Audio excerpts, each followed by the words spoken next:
little bit out of touch with other people's realities. I think, especially as an American, it's you don't think about nuclear bombs every day. You might commemorate what happened on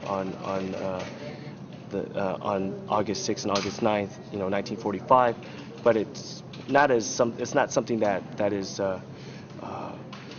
deeply studied in a careful manner. If it is, brought up, it's in passing. But I believe that peace can't be made with the threat of nuclear weapons.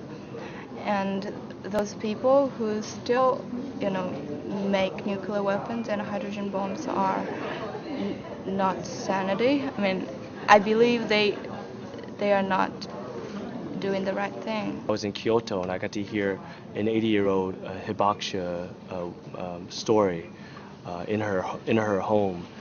She was 20 years old at the time of the bombing, and she was actually pregnant, 5 months pregnant. I remember just listening to her,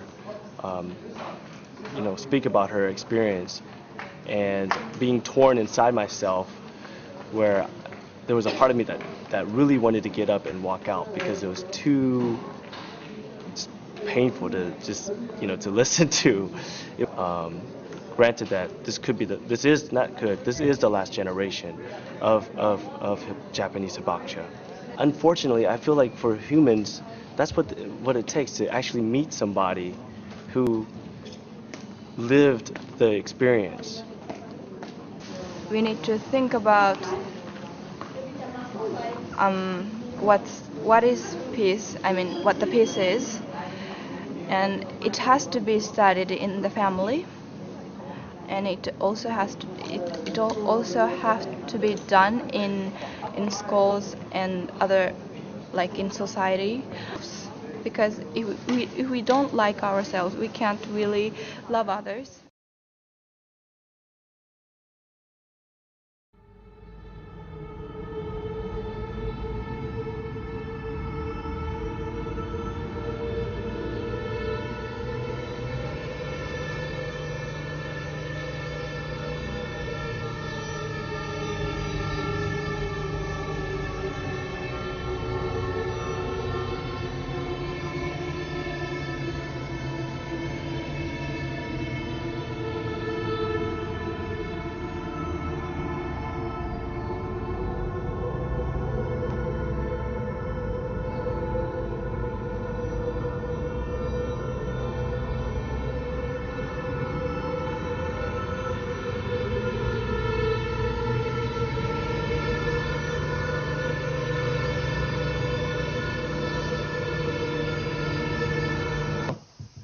When you forget, you repeat, that's all.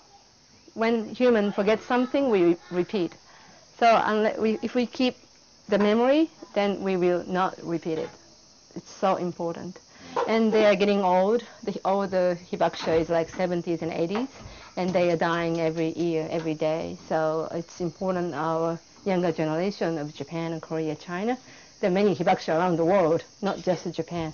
We should keep the memory, pass the story to the next generation. That's our responsibility to the rest of the world. It's addiction. Yeah. And because of your economy based on wars, your economy lives on wars, feed by war. Unless you have war, your economy doesn't do good. Yeah, isn't that true? Because it's everything is so engaged in war business, weapons, and also reconstruction. You destroy another country and you reconstruct using tax money, and tax money is the tax money is being financed by Japanese money because you don't have enough tax money.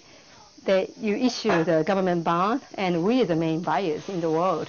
Japan has been buying U.S. bond, like 40% of your government bond, treasury bond, is bought by Japanese. It's crazy. So we are like friends. We are feeding the world economy together, Japan and U.S. So us, Japanese citizens and U.S. citizens, should work together to change this economy to a more peaceful economy. If we change the direction of the business, we can change the reality way or simple way. We can invest in solar economy, like solar energy or wind power, whatever renewable, sustainable, good business. So when we choose to invest in those businesses, the reality will change, reality will follow. Saying against war, saying no war doesn't work. It's good to say no war, but it doesn't work. It doesn't change the reality. You have to spend money a different way. Every $1 you spend for peace. That way the reality will change.